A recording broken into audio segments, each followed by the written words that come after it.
wanted to give you a quick view of the Traxxas 4Tech 3.0 and the Traxxas 4Tech 2.0. This looks a little bit different, guys. I have a different body running on it. This came as the 4GT, and I went ahead and put a Skyline body on this now. So this is what I've been running ever since the beginning.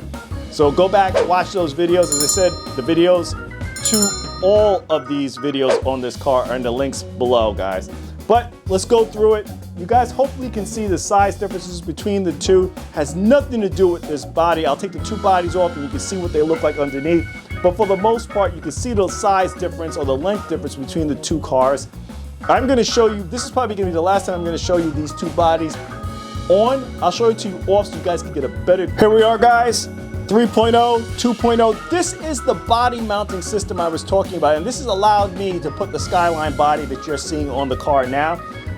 There is no option here for the 3.0. So I want to see what they're going to do in releases. I know Traxxas is usually good in retrofitting stuff for their cars, and we'll see what comes out for the car app. But it's not as simple as taking these body mounts and putting them over here. As you guys can see, there's screws that go there and it's not there. You're gonna have to mount something up special, and then we have some stuff that are just specific to the Corvette body. So we're gonna have to see what comes out in the aftermarket world for the 3.0 going forward. I'm running foams on here. The size difference, I'm just now noticing, wow, these tires and wheels are massive, and I don't think it has anything to do that I'm running foams, because these foams are fairly close to the size of the stock 2.0 tires and wheels.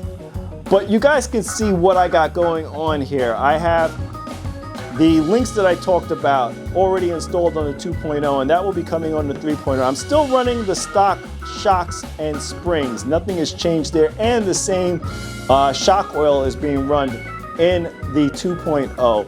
Other things that I've done to the 2.0 is I have made it brushless. It's running the Traxxas Verlinian system in here. So this thing is now running 3S. It is dialed in, the way it's set up is dialed in for touring, as I mentioned before.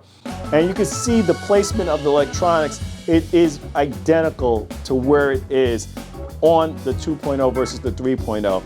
I am still running the aluminum drive shaft. I have not seen any problems with it. I'm not putting that kind of power in my 2.0 where it's really causing an issue for me. Yes, it does flex, but as I said, I'm not doing speed runs on this car. It does have the same chassis bracing that you saw on the 2.0 that is on the 3.0. Even down to the webbing between the two cars is fairly similar. The body, the shock towers, similar. I'm seeing a lot of similarities between these two cars. The only thing that I'm seeing is different at this point is the body mounting system and the length of the chassis, guys. Outside of that, we are looking at two cars that are fairly close to each other. So taking a look at the front setup, it looks like there is a slight offset to the wheels that are being ran on the 3.0. These that I am running, the foams that I'm running on the front and on the rear have zero offset, guys. There's no offset on any of it. So you're definitely seeing that there is a slight offset there, and that's what's accounting for the little bit of width that you're seeing that's on the 3.0. But if I was to take the wheels off of this car, you're going to see that they are identical when it comes to the width of the car. And here we are with the length. So this is the length of the 2.0, length of the 3.0, and you guys can see how much longer that 3.0 is. I mean, it is clearly a size difference, and that's going to help you when it comes down to the stability. And if you're looking to do speed runs, it is definitely going to help you with the electronics that you're going to be able to put in here. As you guys saw on my 2.0, this is the ESC. Unless you did some creative things with this car and where you mounted stuff, there's not much more room to put something insane like a 6S system in this car. For those of you that want to put 6S in this car.